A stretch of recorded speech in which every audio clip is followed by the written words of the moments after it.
if this is the actual depth chart, right? Like if it were, For sure. it's telling you that they think Worthy is too valuable to play special teams. Mm-hmm. I got to tell you, that is the one thing we have not talked about that at all, mostly because we're on this show, and this show is just all of creation, right? But For sure. like Xavier Worthy's been kind of cooking the crap out of everybody at camp this year.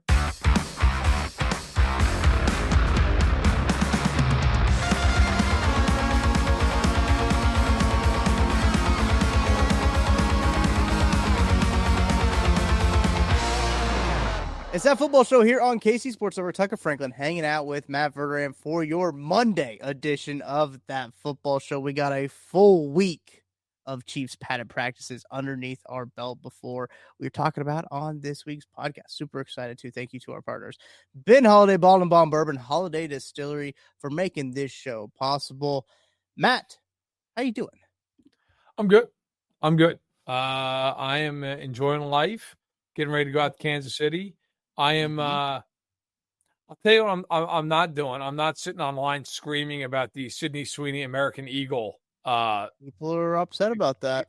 A commercial campaign that has just enraged people in ways I'll never understand. It's a person wearing jeans. Get over it. But in any event, doing better than all those people. So I don't know what it is. It's on my timeline. I've just seen a lot of angry people online, like people that I don't ever want to know in person. But yeah, I'm doing good. I was telling you off the air, went to the old National Sports Collectors Convention, I think is the actual term for it, but it's what it's called, the National. The buddy of mine, our fathers tagged along with us and watched us spend money in sheer horror. It was good. It was good. Got the old 1967 Topps baseball set taken care of. And it was a lot of fun. So good times. And now, getting ready to go out to Kansas City and live the dreams. The Chiefs get ready for their first preseason game here on Saturday. That seemed crazy. They're already gearing up for a preseason game on Saturday. This first 2.5 weeks of camp have really flown by, it feels like. I'm betting not for the players, but for us, yes. Based on your T-shirt, did you enjoy SummerSlam? Oh, buddy, SummerSlam was quite interesting. I don't know anything about any of this, other than I know a couple of the names of the people involved.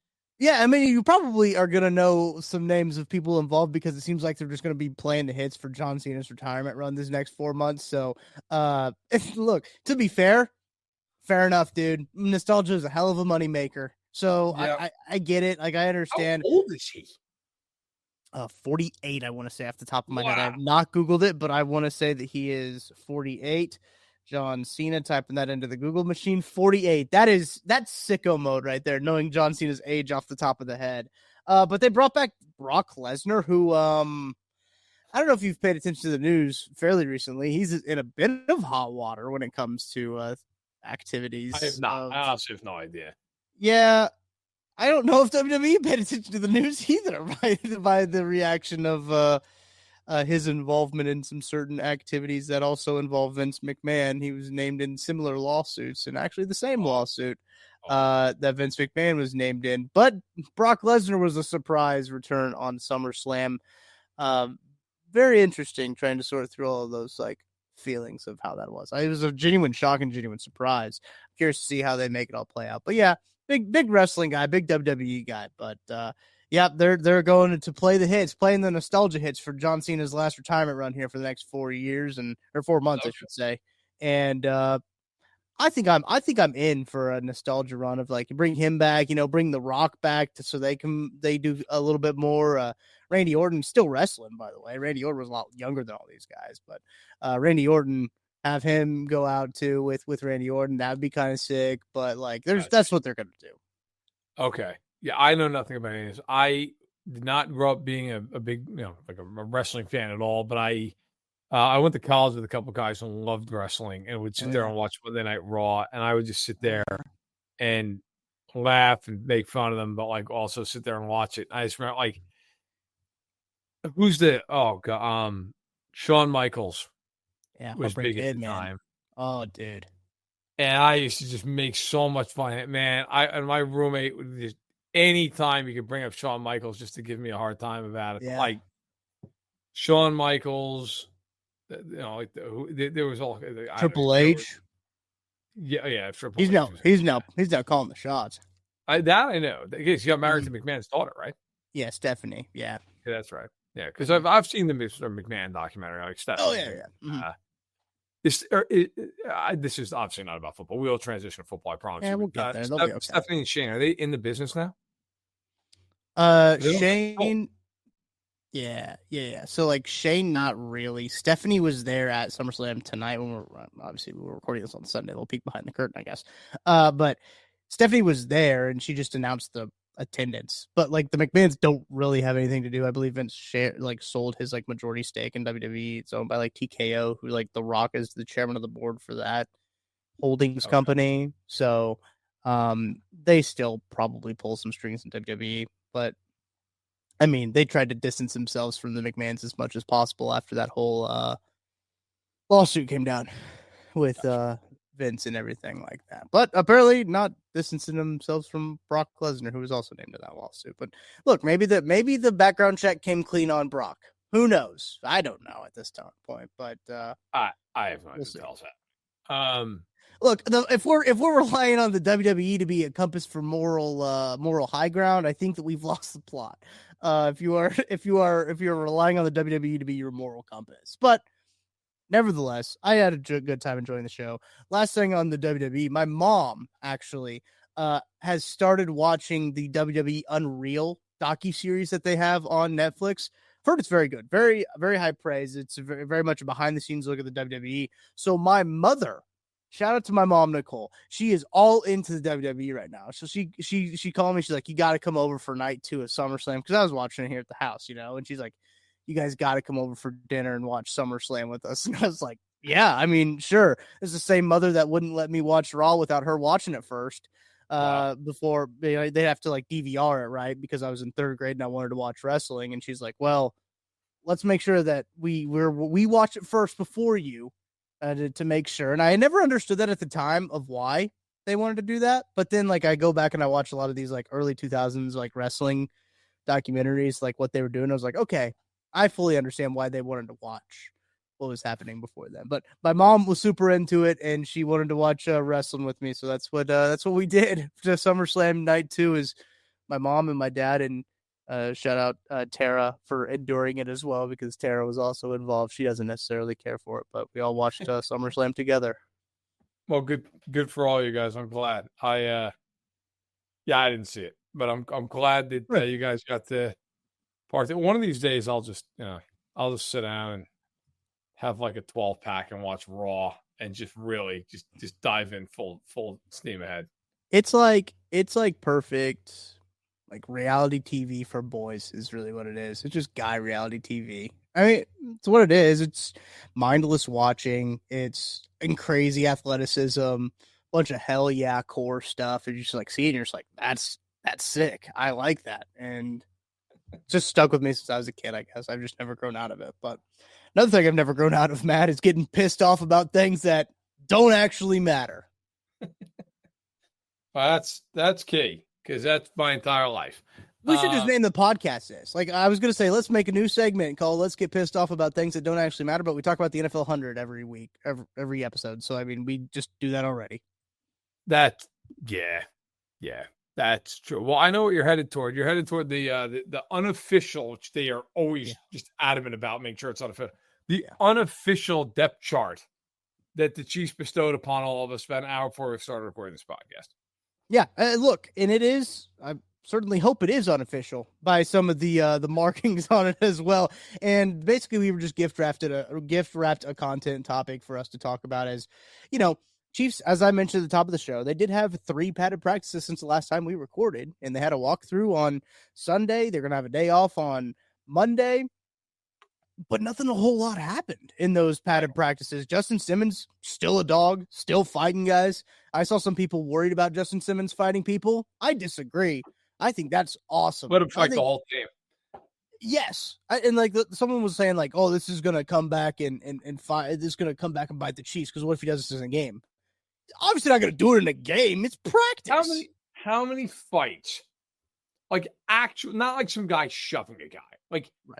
an honest to God brawl have you seen break out in an NFL game? Guys, it's football. They get their aggression out. It's okay. Like it's not baseball where like, they have no ability to get aggression out and then it turns into a fist fight on the mound. It's football. They'll get their aggression out. I will say this about the whole unofficial depth chart thing. Yeah. In terms of like getting pissed off about things that like, why would you get pissed off about? Why is it unofficial? Like, why can't they just make an official depth chart for where it's at right now? Yeah. I don't understand why they've got to make, oh, no, it's unofficial. It's bullshit. It's unofficial. Oh, you made it. I mean, if I made the depth chart for the Chiefs, it would be unofficial. You're the Chiefs. That's a really good point. It does come strictly from, it comes straight from the team. Now, look, the question becomes, is it from Andy or is it from like the PR department? Like, from my understanding, it's from the PR department, but yes. Right. And I think that's what it is. But it's like, is there a reason that they can't jot down their depth chart before these games? Right. Yeah. Like, what is it going to be? Like, and if it is an secrets. unofficial one, they should make it hilarious. Then make like Gardner Minshew QB1. Should. You know what I mean? Like, just have fun with it then. It's like, it's oddly specific in certain ways. But look, before I get into my thoughts on this thing, yeah, is there anything like what is the number one thing that jumped out to you here? That's a really good question. I think the first thing that jumped out to me is, I guess this was probably the first thing I looked for, though, is why it was the first thing that jumped out to me. I went and I looked at the D-end rotation to see how they were like going to slot in the D-ends, and Felix Anudike-Uzomah being on that third line with here's the guys that they would be trotting out there if they were saying threes go out there according to this depth chart, right? It would be Felix Anudike-Uzomah, it would be Marlon Tuipulotu, it'd be Fabian Lovett, it would be Malik Herring. Mm-hmm. That's what I saw, because I said, I wonder where they're going to place all these guys. Austin Gelati's on the 2 line right now. Like that. Yes, he is. Shout out Austin Gelati. I've heard he's had a really good camp. He's looked really good, been very physical. That's great for Austin Gelati. I'm not very good for Felix Anudike-Uzomah. Okay, so that was one of the 2 things that stood out to me. The other one was that Joshua Williams is on the 3rd team. Yep. Behind Noel Williams and Najee Johnson, and even with Melvin Smith. Like, that doesn't seem great. Nope. Chris Roland Wallace, by the way, is on the 4th team. Yeah. It's like, okay. Shout out Melvin Smith, I guess. Is that what that means? Yeah. And then Shamari Connor is ahead of Jaden Hicks. I did notice that, yeah. Which I don't put a lot of stock into that, quite frankly, but okay. So, like, those are things that interest me. Listen, the Anudike-Uzomah thing, I think you have to really, really ask yourself, like, if that's at all representative of where he is at this point, is it even worth keeping him on the team? Like, I mean, I think they will. Don't get me wrong. Like, I would be shocked if they didn't. Right. Yeah. But is it? That's not the question I'm asking. I'm not asking if I think he'll be on the team. I think he will be on the team. My question that I'm asking is, should he be? Because if we're talking about, and I don't mean to put work on your plate, but if you could, while I'm saying, like, how many D ends and how many D linemen made the team last year out of camp? Let me go check that out. I believe it was 10. Okay. That makes it like D-line in total, you're counting tackles in. I think they usually traditionally do keep 10 is usually what it is. So, like, if you're looking at this thing, I mean, guys who are just no doubt about it, guys. Mike Dan's making the team. Pinnell's going to make the team. Jones, Karlaftis. That's their number 1 depth chart team right now. Jalot, Norman Lott, Amenahu, and Tillery. Like, that's 8. So then you start getting into, like, all right, I mean, Malik Herring seems to always make the team. If he does, that's 9. And then Anudike-Uzomah is 10. And I don't see anybody that would keep those 10 guys from making the roster. My point, though, is if they have anybody that they like that hits the market as a veteran cut, something like that, at the end of camp, are you not going to sign that guy because you have Felix Anudike-Uzomah as like edge 5? Right. And I don't mean that in a disparaging. I'm just being honest. Like, and I got to tell you, I'm somebody who thought in the 30% of the snaps he played last year, I actually thought there were times where like he like popped a little bit. Not like, oh my God, he looks like he got better for sure. Slot. But like, okay. But I got to tell, like, knowing the league and knowing the Chiefs enough, if they feel that low about him, it's because of something going on that's beyond just the way. Like, it's either like not understanding the defense the way they wanted him to, or a schematic thing. And maybe it's not even on him. Maybe it's literally just, hey, look, he's a bad fit for this defense. They thought he'd be a good fit, but he's not. Like, I just don't believe. It's not like you watch Mike Dana and you're like, man, he's just out there dominant. Like, but he's been a good player. Yeah. And maybe that's the problem. Maybe they look at it with a FAU and they're like, yeah, he pops. But like the plays where he doesn't pop, he's just a complete zero. And that's, whereas Dan is more of like a consistent, hey, you know what, he's not going to pop in the way of like an FAU, like super athleticism and all that stuff. But yeah, he's going to do what he's supposed to 100% of the time. And I think that. And then the Joshua Williams thing, it's like, if it's not now, it's never, because this is a contract year. And if you're like corner 6, not great. Like that, I wonder if he does he make the team? That I think is a fair question. Yeah, and it goes back to the point. Was it Seth Walder who did the trade for ESPN, a proposed trade of the Chiefs sending him for a 2027 6th round pick to the Dolphins. I think that a heartbeat, honestly. I think pick a heartbeat.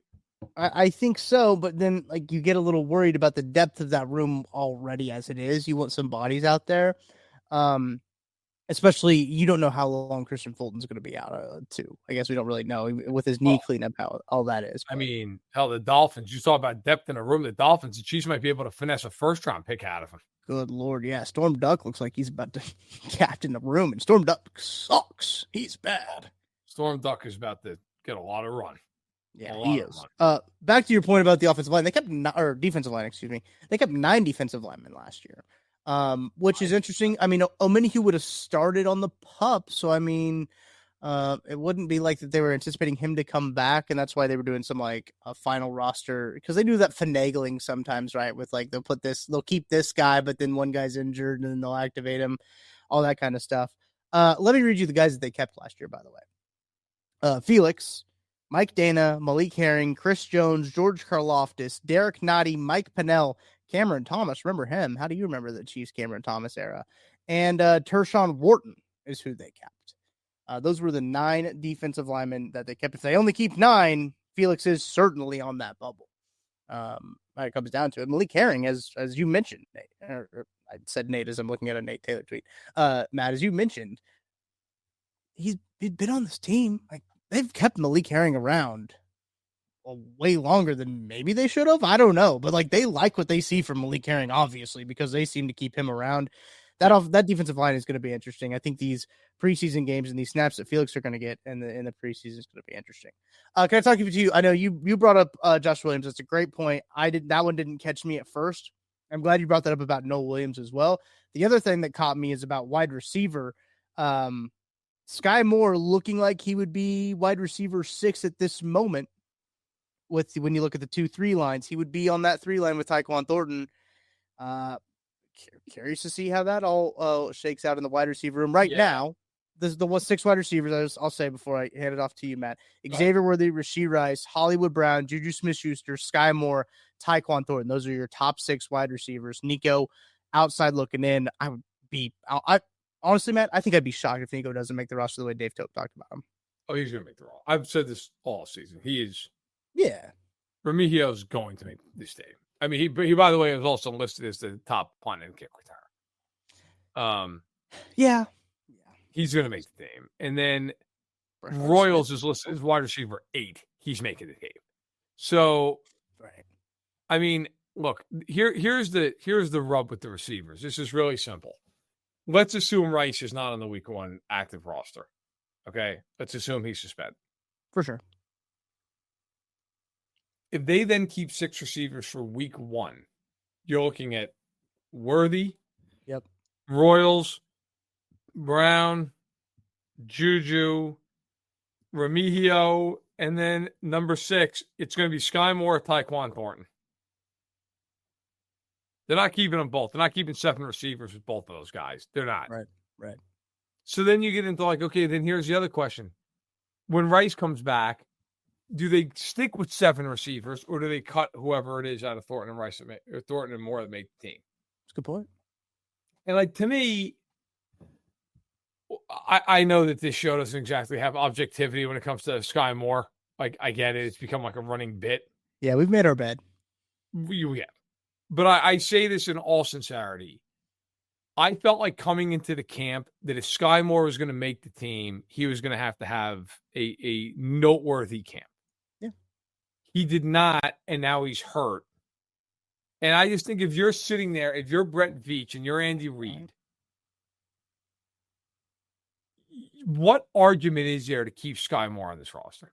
And I don't say that like taking a shot at it. I'm just genuinely saying, like, you know that you have, again, put Rice to the side for a minute. You know you've got Worthy and Royals and Brown and Juju, and then you've got Remigio, who, because of his return ability, I think we all agree it'd be pretty surprising if he doesn't make this team.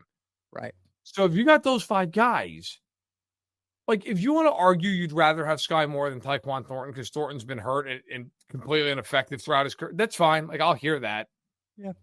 I guess my point, though, was, like, I'd rather give Tyquan Thornton just a, hey, man, give you some run and see what you've got than putting Sky Moore back out there when it's like, I know what Sky Moore has.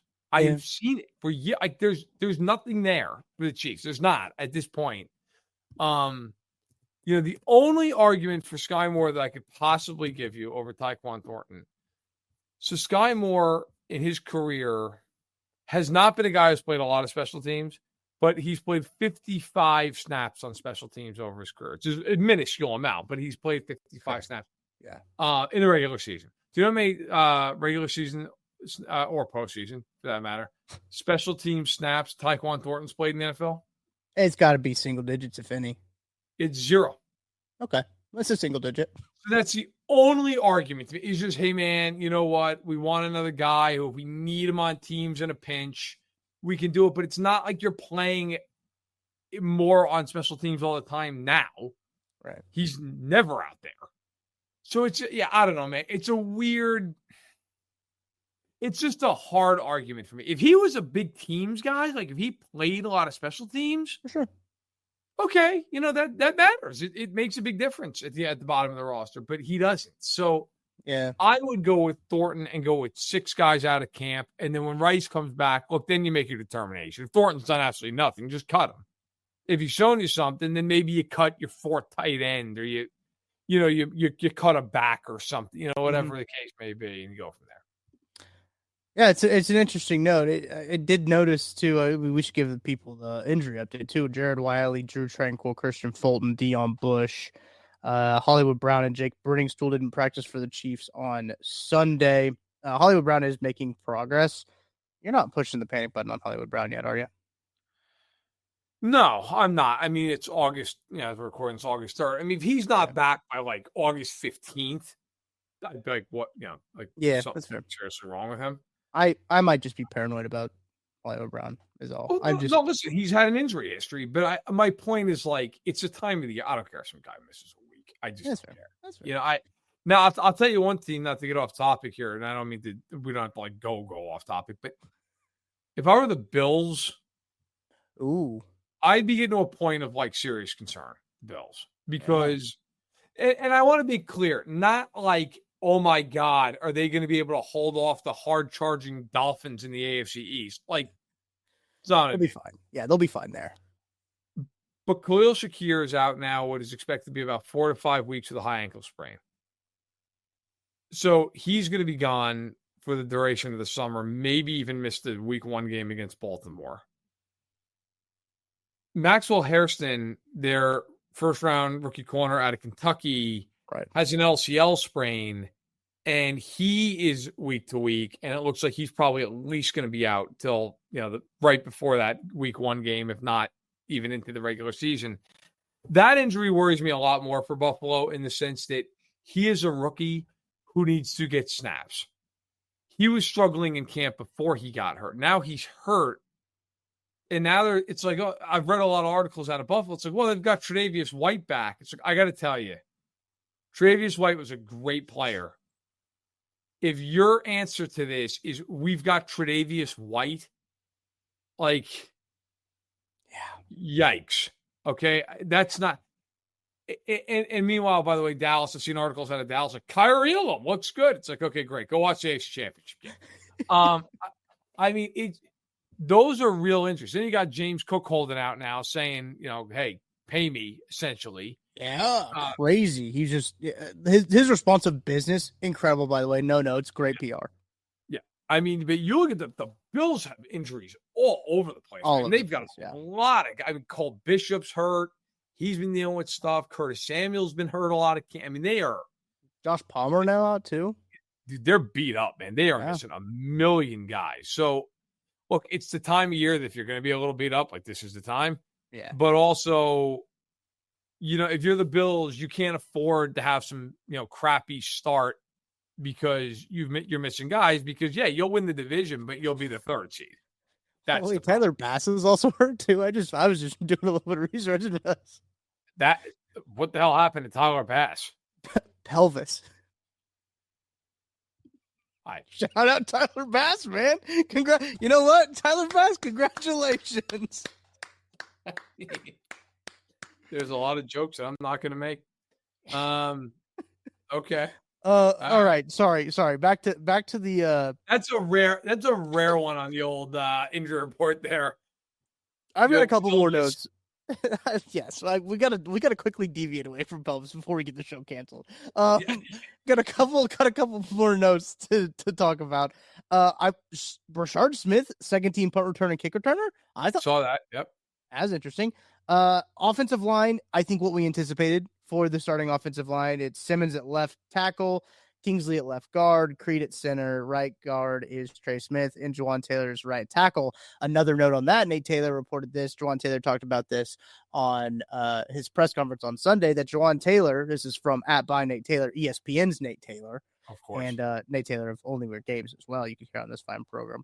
But Juwan Taylor shared that he had his left knee scoped in March. He said the injury occurred during week 5 of last year, and he never considered having surgery during the year, is what Nate says, and play through what he described as the most difficult injury of his career. So interesting to note, when people want to just dog shit all over Juwan Taylor playing through an injury that he had since week 5 of the season. And honestly, I wouldn't have been able to tell truthfully. I don't think. I know that the penalties were an issue, but I don't think a knee issue is going to bring up the penalties. That's another thing. But thought he was fine. But they didn't need 2 tackles to have issues because they had 1 tackle issue that was plenty. So Juwan Taylor said, "You know what, fellas, I'll wear this one. I'll wear this one. Get us right next year." And that's how we'll do. Last note on the unofficial depth chart that we're officially taking seriously. They're still trying to make Carson Steele fullback, huh? Good. That's good. I look forward to that experiment. By the way, one thing you said that I think is interesting on multiple levels of Brashard Smith, second team kicker. Yeah. You know what else is really notable about that? Who's not on that line? Xavier Worthy. Because to me, it's telling you that if this is the actual depth chart, right? Like if it were, for sure, it's telling you that they think Worthy is too valuable to play special teams. Mm-hmm. I got to tell you, that is the one thing we have not talked about that at all. Mostly because we're on this show, and this show is just all of creation, right? But for sure. Xavier Worthy's been kind of cooking the crap out of everybody at camp this year. There was a viral clip in Chief World anyway, viral, right, of him annihilating McDuffie on a little 10-yard stop route. Yeah. McDuffie was out of the screen momentarily. And then Worthy, and I was like, man, that looks like Tyreek Hill. That's who that looks like. Worthy was bearing down on him with 4.25 speed, and it's just at a top 3 corner in the NFL. And McDuffie's backing off like he's supposed to. And Worthy just stopped like he was jogging and turned around. And I was like, that's different. If he starts doing that in games, I'll tell you what, like, that is one thing that they always – people misremember Tyreek Hill in some way. I guess he had the explosive deep ball plays. Everybody remembers those. To me, the most valuable thing about Tyreek Hill was the free yards that he gave them all the time. It was like, 10. He's going to run an 8-yard stop route on man coverage. Great. It's 2nd and 2 now. Because that guy was so far off a hill to respect the deep ball that was like, cool. He's just going to – it's anytime they wanted it. Yeah. Easy money, right? And if Worthy can run routes the way that he's seemingly running routes, so looking at all the different videos, and I'll be there Wednesday with my own eyes, but if he can do that consistently, that's a game changer for Xavier Worthy. Like, it's one thing to be able to blow by a guy, beat the corner, get up over the safety. That's awesome. That's one thing. It's a whole nother thing and a much more consistent thing to be able to make, I'm just going to win on all these routes 8 to 12 yards. I'm just going to torch these guys. At that speed, if you can run routes, you're devastating. Like, you're impossible to deal with. And Tyreek Hill, for all the speed he has and had, his greatest asset was his route running. Yeah. Tyreek Hill exploded in and out of breaks. And when you're running that fast, I don't give a shit who you are as a corner. Like, you're not as fast as that guy. So you're not going to be like all over him and blanket coverage at the line of scrimmage. I mean, it's a wrap if you miss him. If Worthy can start doing that, where he can just plant on a dime and explode out of that cut, good luck, man. Like, you're not covering that guy one-on-one. So I just, watching him beat McDuffie as bad as he beat him a few times, I was like, that's different. Like, that, look, he's doing that against, like, Noel Williams. It's one thing. Yeah, you're doing that against Trent McDuffie. That's a whole nother ball of wax. And, so he's looked great. Rice has looked great. Jalen Royals, like, day by day, is seemingly getting better and better and better. He had a 90-yard touchdown a practice ago on a screen pass. That's what they said, yeah. Okay. Like, that's, notable. It's notable. I don't expect Royals to play 80% of snaps or anything, but it's notable. Right. I did already say I had a last point, but this is my last point. I noticed that Jalen Moore's the backup right tackle. Do you find it interesting that he is that? And they put Wanya Morris at left tackle. So that 2-line for offensive line, if anyone's wondering and haven't seen it yet and are just listening to the podcast, Wanya Morris at left, Caliendo at left tackle, Caliendo at left guard, Hunter Norzad is your backup center, right guard CJ Hansen. I kind of thought that was kind of interesting as well. And at right tackle, Jalen Moore, the guy that they signed on literally the opening seconds of free agency to play left tackle for them when the free agency started, is now their backup right tackle, according to this unofficial depth chart that we are taking officially seriously. Yeah. Unofficially official. Shout out Ian. Yeah, my God. Listen. I also saw that thing with the right tackle. I'm glad you brought that up. That is real the last thing I have, though, by the way. It's pretty interesting that the Chiefs are just like, Josh Simmons, you're good, man. You just hang out right there. Like, don't worry about Jalen Moore. It's not, he's not even in the same vicinity. But Juwan Taylor, look out. How many snaps do you want to see Josh Simmons play in this preseason? Because the reason I bring that up, we did not see Kingsley Suamataia play very many snaps at all in the preseason last year. And I don't know if that hurt him or helped him. I don't really know. It obviously didn't help. But how much do you want to see Josh Simmons play in the preseason? I've debated this. I've thought about this. So I went back and looked. Last year they played Jacksonville and Hollywood got hurt on the opening play of the game. Good times. That was a fun night for me. I was up at my lake house. He got hurt and then somebody hacked my Patreon and it was great. What? Yeah. Yep. I went to do the post-game podcast and somebody had hacked into it. That's right. And Patreon was like, yeah, listen, we don't have any ability to help you at all because we don't have a support team that's on call. We don't have, and thankfully, doing what I do for a living, I thought about it for about a day. And I was like, it was on the weekend. I'm like, what's the best way to do this?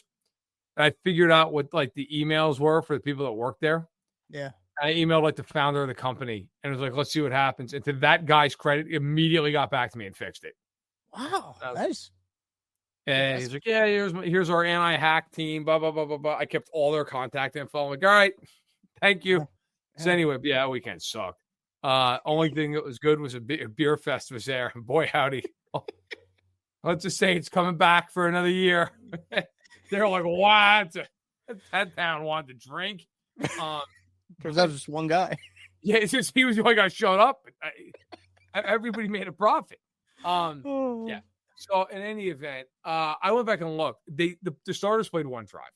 Yeah. I would probably play the left side of the line for like 2 drives. Yeah. That's not unreasonable, I don't think. I wouldn't sit there and play him a half or anything. I especially if someone's coming off the knee or anything. Yeah. I'd play him like 2 drives. And then the second game, I'd probably play him a full half. Mm. And then because the third game, they're not going to play. Like, so I would, I'd basically play him like 2.5 quarters in the preseason. The Chiefs are an odd team. They don't have a practice with another team. They don't have a joint practice. So I think one of 3 teams in the league doesn't have one. So it's not like these guys are going to get a ton of live reps here. I would go too, but I would not be shocked at all if Andy just, hey, listen, we're yanking everybody at the same time. Right. And that's it. But I don't think Mahomes and those guys, I don't think they're getting more than 1 series. No, I don't think so either. I'm pulling up the snap. I want to say something about the snap. I want to say Kingsley played like maybe 30. I got a old-fashioned zoom in here. No, just like in total in the preseason. Okay. Sorry, I'm doing old-fashioned zoom in here where I just bring it closer to my face. Where's the offensive line? Oh, Kingsley played, 30 exactly snaps. 6 against Jacksonville, 24 against Detroit, 0 against Chicago. 30 total snaps for Kingsley. So then they played him just 1 drive against Jacksonville because that was a 6-play drive. So they played him 1 drive. Yes. Mm-hmm. Okay. I mean, there you go. I mean, I think I would like Josh Simmons to get more than 30 snaps, truthfully. But, like, will he? Probably not. Probably not. I think at this point, like, look, my guess is that you're just going to see him for 1 series. With the caveat of if they go like 3 and out on the first series, doesn't it all probably come back for a second series? Yeah. But I think you'll probably see him for, no more than like 10 plays. And then, in the second game, you'll probably see him for, Andy always does the same thing. You're going to play a half in that game. And then like they're out in like 10 minutes to go in the second quarter. Mm-hmm. But listen, we're going to find out. But I would suspect Andy's a creature of habit. I don't think that all of a sudden they're going to start playing for some really long length of time. Right. So our next podcast, we'll talk a little bit more in depth about that game because we'll be a podcast out before that game, right? So I think we'll probably be actually like the last podcast out before that game. So we'll have you covered there.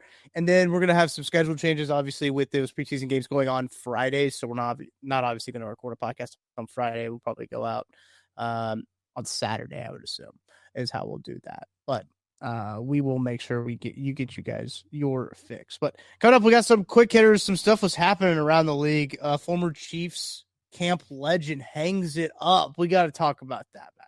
Got to talk about that. Micah Parsons wants out. What's new? Let's take a break. We're a little bit late on our break, but we're going to take it right now. We'll talk to you with some quick hitters coming up right after this.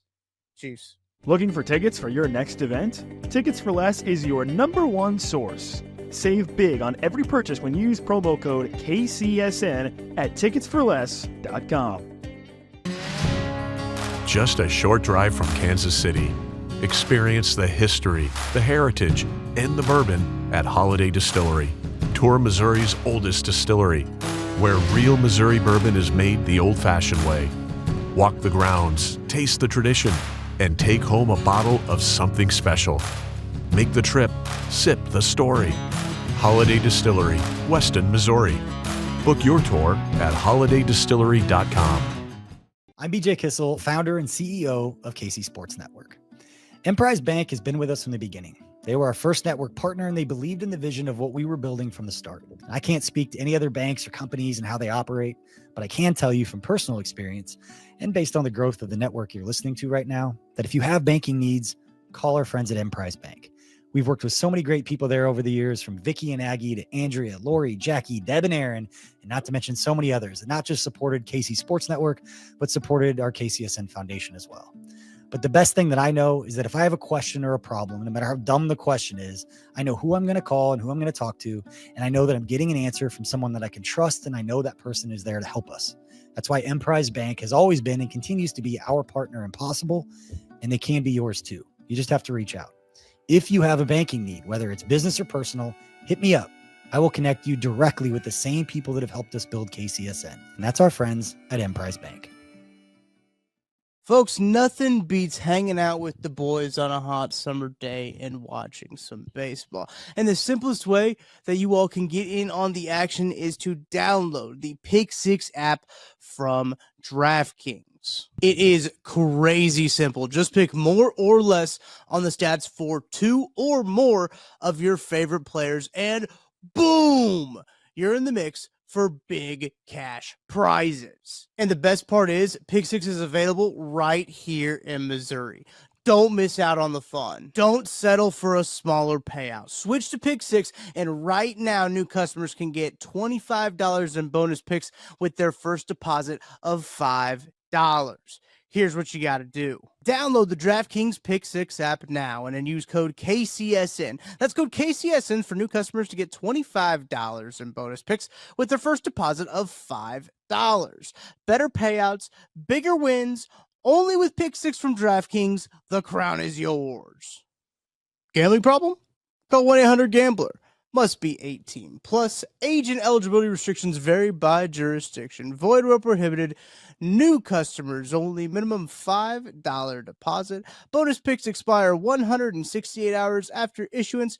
For additional terms and responsible gaming resources, see pick6.draftkings.com/promos. Not too much going on in the NFL after the Hall of Fame game did happen, but still plenty to talk about on Quick Hitters. All right, let's start it with the first one. Chiefs camp legend, as I teased before the break, hanging it up. Luis Reese-Zammit says, "That's enough football for me. I'm going to play some rugby." Are you shocked, Matt? Honestly, I don't even know what the point of watching the sport is anymore. Fair. That's my only takeaway from that. I'm not shocked. I wish him well. I wish him well, too. Apparently, hell of a rugby player. Apparently. Sure, he's great. Hell of a rugby player. Good for him. Another hell of a player, Micah Parsons, requested a trade from the Dallas Cowboys in a fairly long notes app post from Micah Parsons on Twitter. Explained his whole situation, explained why there's been a deterioration of conversation. And the Dallas Cowboys have absolutely lost that locker room. You've got guys changing their profile pictures in support of Micah Parsons.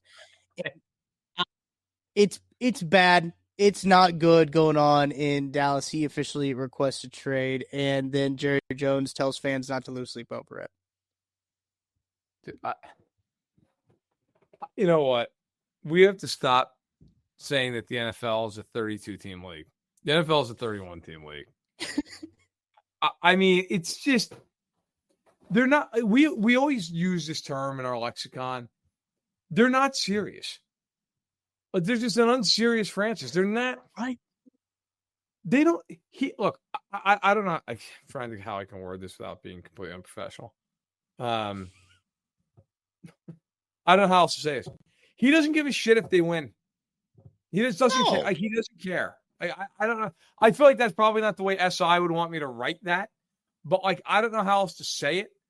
Yeah. He doesn't care. He doesn't care if they win games. He doesn't care. He is. All Jerry cares about is headlines. Jerry cares that Jerry's in the news. Jerry cares that Jerry gets to be on the radio. Jerry cares that after games, reporters go up to Jerry. If you told Jerry Jones they were going to win 3 games this year, but that he got an inordinate amount of camera time, he'd be fine. Yeah. And, I mentioned this, I think, on this pod once before, and I'll say it again. It was perfectly worded by Kevin Clark, who I've known for years. and I have a lot of respect for now it works at ESPN. Mm-hmm. And he said, essentially, if you told Jerry that they're going to win the next 3 Super Bowls, but that he wouldn't be able to get into the media and talk, he wouldn't take it. And I agree with him. Like, it's just, there is nothing more to this than Jerry just doesn't want to pay Micah Parsons right now because, well, it's just, I'll pay him in 4 weeks from now. Yeah. And in the meantime, I can just get a whole bunch of headlines. And I can stir up drama, and it'll be a whole thing, and everyone's going to talk about us. And I'm going to be on the first take little, lower third bar.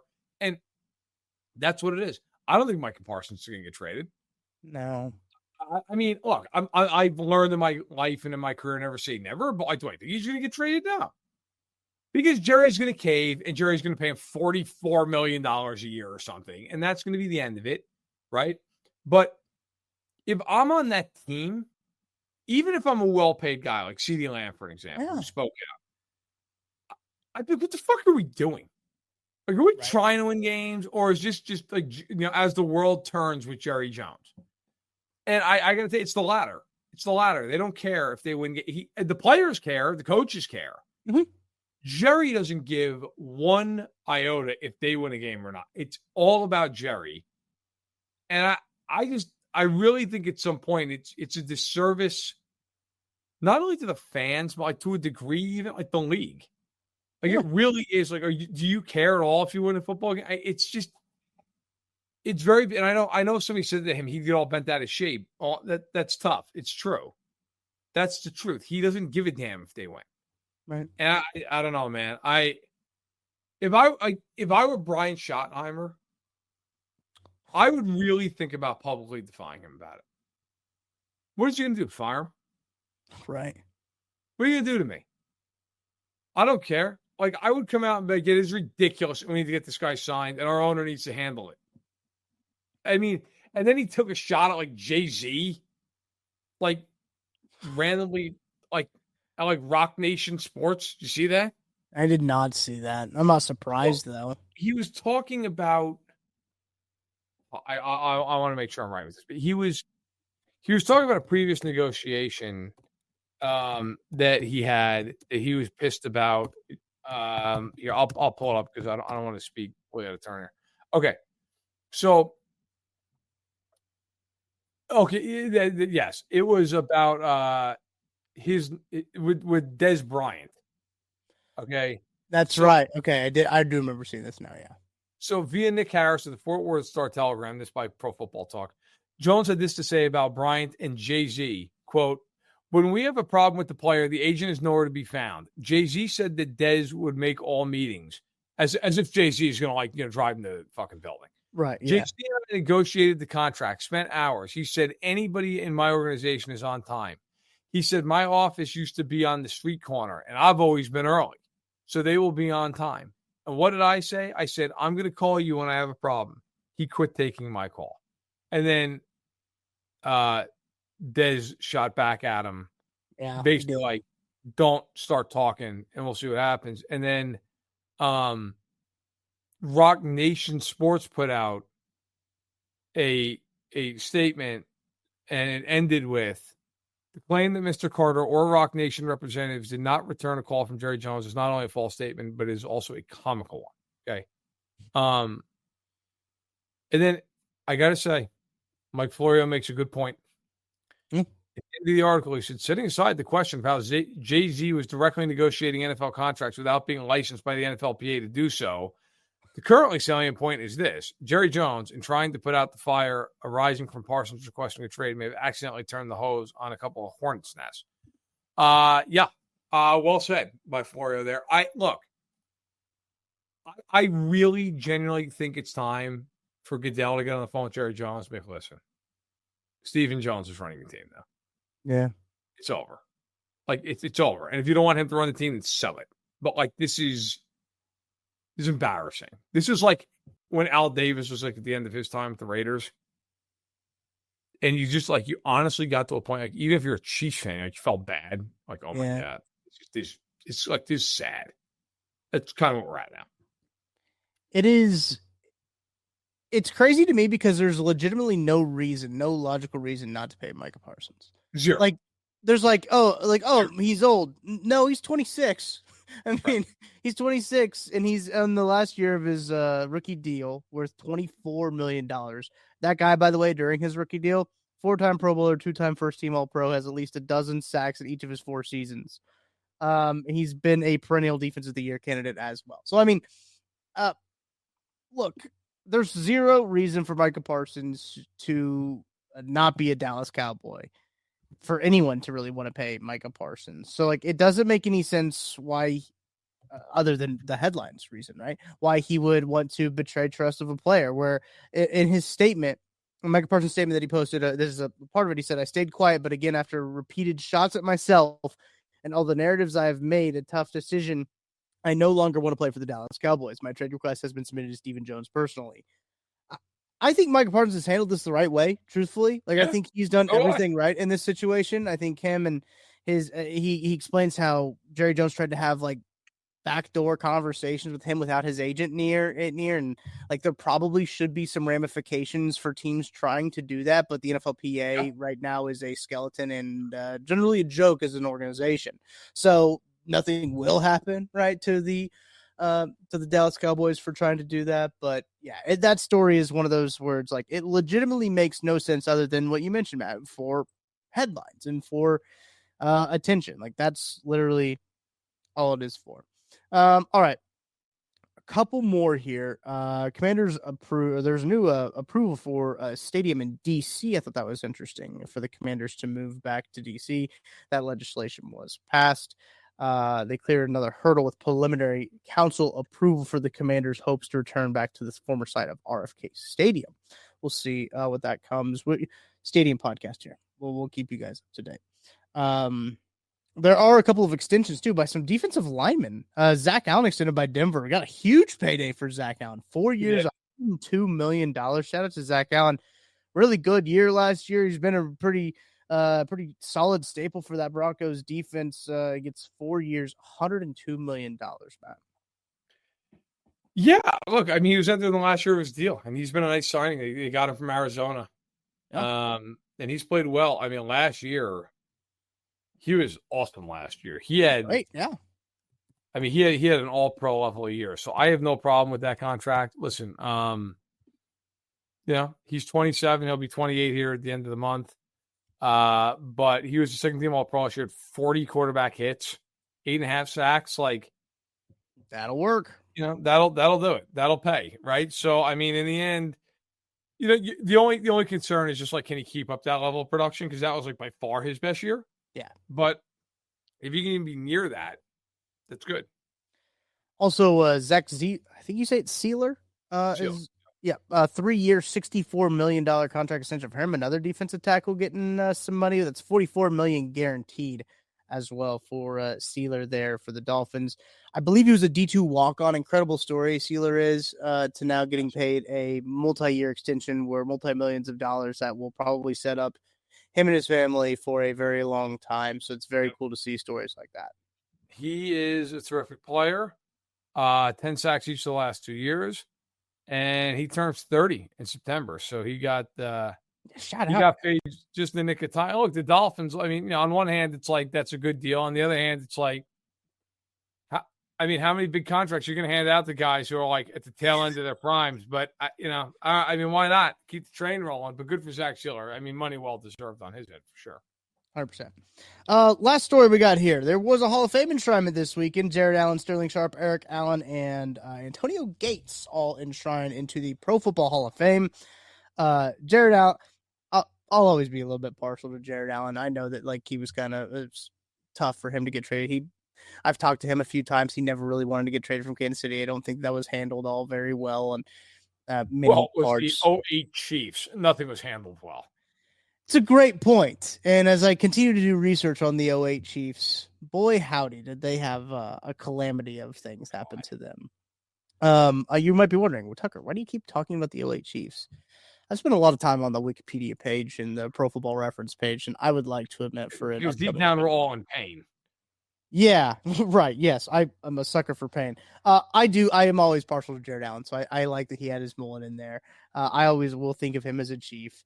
But this brings us to the point of 2026 nominees were brought up. And boy, howdy, Matt, there's not very many times where I look at a list of like, oh, here's who can be inducted into the Hall of Fame. And I think, wow, I'm old. But that was one of them where I said, I'm old now. There's some names on there that I feel like I was just watching like last week. And those hit me. I think Larry Fitzgerald was on that list. Yep. Oh, I mean, I want to get your early thoughts on who you think will hit it at the 2026 class. Well, I have good news for you because I literally just wrote. No way. We didn't even talk about this. I want this to be on the record. We didn't talk about this. Okay, so the last piece I wrote for Sports Illustrated that went live to this point is predicting the next 5 Hall of Fame classes. Oh. And I'm not just some stupid chump. I mean, I am a stupid chump, but not completely. I talked to, people who vote for the Hall of Fame and tried to gain insight into this. So here are the notable first-time players that are eligible. Okay. Drew Brees, Larry Fitzgerald, Jason Witten, Frank Gore, Phillip Rivers, Julian Edelman, LaShawn McCoy. Okay. Yep. I think Brees and Fitzgerald get it on the first ballot. I think the first ballot. It should be. Luke Kuechly, this is his second year of eligibility. I think he'll get in. I think he's going to get in. Now, here's something that most people don't know, but it's true. Coaches only have to be 1 year out of the league to be eligible to get in. They don't have to wait 5 years. Wow, I didn't know that. I think Belichick's going to get in, like next year. What if he comes back to the NFL? Yeah, he stays in. Joe Gibbs did that. I didn't know that. Oh. But that is the argument, though. Like, right? Like, that is the one thing that voters might sit there and go, well, what if he does come back? Like, we don't want to put him in. And it's like, what is he going to do that's going to get him out of the Hall of Fame? Yeah. Like OJ's still there. And then I had a contributor, Ralph Hay, who was an owner of the Canton Bulldogs in the 1920s. But that's neither here nor there. I'm sure that's, Ralph Hay wasn't expecting to get on this podcast. Guess what, Ralph? Good, man. Bang. Okay.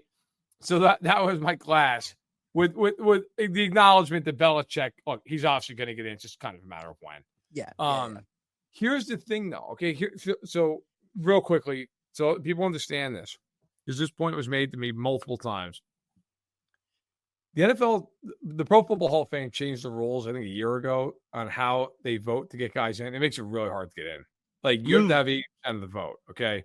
There are 50 voters. You have to have 80% of the vote. Well, they work down from 15 candidates to 10 to 7. And once they get to 7, then all 50 panelists vote for 5 guys.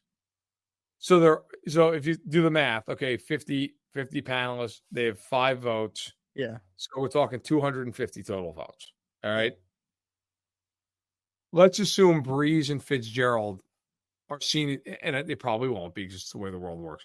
But let's say they're unanimously in as Hall of Famers. Okay. 100 of those 250 votes now are gone. And you've got to get 80% to get in. So, like, the class has to include 3 to 5 modern era candidates. Coaches are not included in that. Coaches are separate. They're in a different class with senior candidates and contributors. So if you're talking about, all right, we got 7 finalists. Those 2 guys are in. Well, are you going to now let's say Kuechly, let's say he gets 45 votes. All right. So now you've got 145 votes cast. You got 105 votes left to split between 4 guys. Yeah. Are any of those guys going to get 40 votes? Math says it's going to be really hard. Right. Which is, by the way, why guys like when Reggie Wayne and Torrey Holt are on the board together, it's impossible. Yeah. Because they're going to split the votes. Like it's just, and they don't re-vote. They don't sit there and go, well, this guy was 2 votes shy. Let's re-vote. They don't, that's it. You vote once. Wow. So it's very hard, man. But I think Fitzgerald and Brees will be first ballot Hall of Famers. I think Witten will get in eventually. I don't think it'll be first ballot. Yeah, I think that's fair. Looking at this full list here, Adam Schefter had put out like a day ago. I mean, there's some names on there. You mentioned LaShawn McCoy. Alex Smith is now eligible. Des Bryant. This is the second time we brought up Des Bryant on this podcast. That's crazy. No, he's not gonna get in. But by the way, you want to talk about a real class? The 2027 group, first time eligible players: Ben Roethlisberger, Gronk, Adrian Peterson, Cam Newton, Antonio Brown, Richard Sherman, Andrew Whitworth, and Le'Veon Bell. Wow. Like, from just for the record, I had Roethlisberger, Peterson, and Gronk all making it, and I had Mike Holmgren and Ken Anderson making it out of the other grouping. But like, I don't like it. Good luck, man. Like, Richard Sherman, I think is going to get in for sure. But like, is he a first ballot guy? Like, if you said to me, "Is he a first ballot Hall of Fame?" I'd be yeah. And then you look at the class, and I'm like, shit. Yeah, that's a good point. I don't know. Like, it's going to be really tough. This comment here, I'm looking on Adam Schefter's Instagram post. This guy said, Todd Gurley already being Hall of Fame eligible feels very wrong, and I agree with that. Yeah, that is crazy. Hell, dude, those 4 years that Todd Gurley had for his rookie year into the last, basically his rookie contract with the Rams, unbelievable. Like, the fall off is real when it came with him. Like, he went to that Falcons for that season, and then he had the injuries. Like, that really sucked. But those first 4 seasons were just, if you had him on your fantasy team, you were eating him and Antonio Brown, man. You were eating. Yeah. You think Antonio Brown gets in? No, not first ballot. I mean, I think no way first ballot, and then no, because again, look, man, you're talking about Torrey Holt, Reggie Wayne, Steve Smith Jr.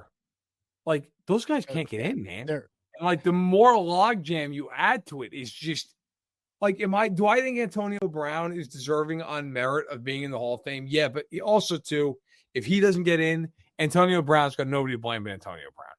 100%.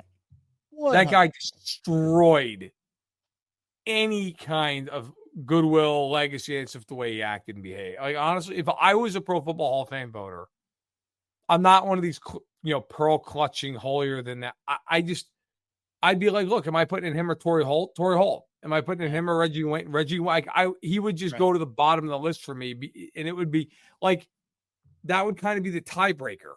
Mm-hmm. Like, if I think you're kind of even, well, yeah, man, the end of your career was a fucking train wreck, so that matters. Sorry, you're in the NFL when that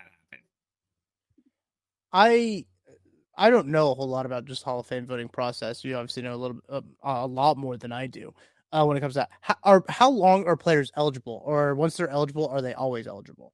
No. So they're eligible they become eligible 5 years after they retire. Right. And then they can be eligible as a modern era candidate for 20 years. Okay. If they don't get in, then they go into the senior pool. From there, they are eternally eligible. But it's much harder to get in. You can only pick 1 to 3 per year. And really, like, you're not going to see much more than, you're very rarely going to see more than 2 get in a year. Yeah. And obviously the pool is massive because it's every player in NFL history. So it's tough, man. Like, once you get to the senior pool, you got to kind of, there's a separate committee for that. Like, you've got to really have look, my dad will sit there and scream to the end of the time. And I agree. Like, Otis Taylor of the Chiefs should be in the Hall of Fame. Yeah. But it's tough, man. It's so tough. Johnny Robinson got in that way. That's how he got in, but it's hard because once you fall into that, you start to slide into the cracks of history. That's really interesting. I didn't know. And so, like, once you've done that, like, 20 years, so just throw a random player out there trying to think of. So like Eric Berry, right? Like, he's still eligible to be in this modern era, right? Is the 20 years? Correct. Modern era candidates. Yeah. So he becomes, his last game was 2018. I don't know I have to look like if there's like a paperwork thing or something. But yeah, I mean, essentially he's eligible. So now it becomes, like, got, when here, I'll look it up right now here, Eric Berry. Sometimes there's stuff with that. When they actually officially retire. Yeah. All right, I was typing and trying to. No, you're good. You're good. Okay, so he is. Okay, he's in the College Football Hall of Fame. Yes, yeah, that was recent. That was very recent. Yeah. Okay. So, yeah, he is eligible right now. Yeah. Okay. This will be the third year he's eligible. And they keep adding like these players to it, right? Like the class we just talked about, they keep adding to this pool. So these players that get at like your Larry Fitzgerald or Drew Brees or Frank Gore, people can vote. Like if they want to say like, I'm a Hall of Fame voter, right? In this hypothetical situation, I said, I'm going to put down Larry Fitzgerald, Drew Brees, and Eric Berry as 3 of my votes. Like they could do that in theory, correct? Yeah. So, I mean, the thing that's hard is like, so again, they narrowed down from like 100 okay. So this past year where we just saw the Classic got in. Yeah. The Hall of Fame, this per the website, like, well, there's no set number for any class from trainees. The Hall of Fame's current selection process bylaws stipulate that between 4 and 8 new members will be selected, which is, like I said earlier, you have to have at least 3 modern era candidates and 1 senior era candidate to get in at minimum. And you're going to have the most you're going to have is 5 and 3 from those groups. Gotcha. So the finalists in the modern era player category were determined by the Hall's independent selection committee from a list that originated with 167 nominees. Wow. Okay. Then it's reduced to 50 and then 25, and then it's cut to 15 finalists. So Eric Berry was part of the initial group. I don't know if he was part of the 50. I'll see if I can find the semifinalists, if he made the semifinalist list. Let's see. But yeah, I mean, it's hard. To even get to that point, like it's so difficult. Let's see. Is he in the semifinal? Yeah, I don't even. Okay, so here, so I see the 2023s. Okay, here we go. All right, so was he even on the semifinalist list? No, so he didn't even make it to the 25. Wow. Okay. Like he's not even close. Okay, he's not even close. It's so difficult, man. And like Eric Berry, I do think at some point will be a finalist. I think he'll be in the mix, but like we get in, 40, 50 people have to say yes. That's going to be the tough part. I mean, looking at I'm just looking at the finalists now. From I guess this was the class of 2024.